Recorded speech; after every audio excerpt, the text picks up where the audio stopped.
Masaya ang ilang miyembro ng Kamara sa naging desisyon ng Korte Suprema sa kanilang motion for reconsideration.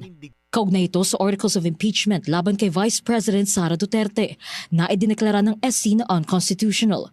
Ang Makabayan Bloc dismayado dahil mas magiging mahirap na raw ang magsagawa ng impeachment proceedings ngayong pinagtibay ng Korte Suprema ang kanilang desisyon. Dagdag nila, hindi nagagana ang tinatawag nilang fast-track mode ng impeachment na siyang isinagawa ng Kamara sa impeachment ni VP Sara. Sa fast-track mode kasi, hindi nadadaan sa House Justice Committee ang isang reklamo at dediretso na sa plenaryo for approval. Ito ay kung at least 1/3 ng mga miyembro ng Kamara ang pumirma rito. Sa motion for reconsideration decision na ito, bumaliktad silang lahat, no? At inatrasan yung mga naunang batayan kung bakit pinigilan yung trial, particularly yung mga dagdag na due process requirements sa fast-track mode of impeachment. Gayunman, inatrasan nga nila ito, pero nakahanap pa rin sila ng bagong dahilan, a technicality, para i-justify pa rin yung pagpigil ng impeachment trial.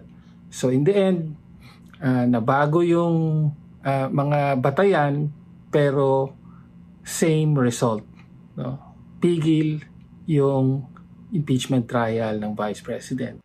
Bagamat hindi pumabor sa Kamara ang naging desisyon ng SC, tuloy pa rin daw ang paghahain ng Makabayan Bloc ng panibagong impeachment complaint laban sa bise. Kaugnay pa rin ito sa umano'y pagwaldas ni VP Sara sa 612.5 million pesos na confidential funds ng Office of the Vice President at Department of Education noong siya pa ang kalihim nito. Sinusulong po natin ang panawagan ng taong bayan, lahat ng sangkot dapat managot. Magsimula tayo sa pinakatuktok, sa Presidente at sa Vice-Presidente. Para naman kay ML Party List Representative Laila De Lima, derogasyon ng constitutional powers at prerogatives ng Kamara ang ginawang pagbasura ng SC sa motion for reconsideration ng lower chamber. Ang nagkapareho dun sa main decision or original decision at sa resolution ngayon at nakakabahala pa rin, tulad sa naunang desisyon, may paglihis ang Korte Suprema sa letra at diwang nasa saligang batas ukol sa pantay at magkahiwalay na kapangyarihan ng hudikatura at lehislatura.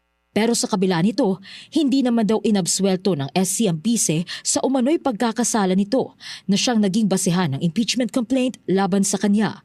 The court's decision was based on procedural grounds and did not rule on the merits of the allegations against VP Sara. Kaya nga, pwedeng magsampa uli ng impeachment case laban kay VP Sara even with the same substantive grounds contained in last year's complaint. Unanimous ang naging desisyon ng Korte Suprema at hindi na raw ito tatanggap ng anumang apela.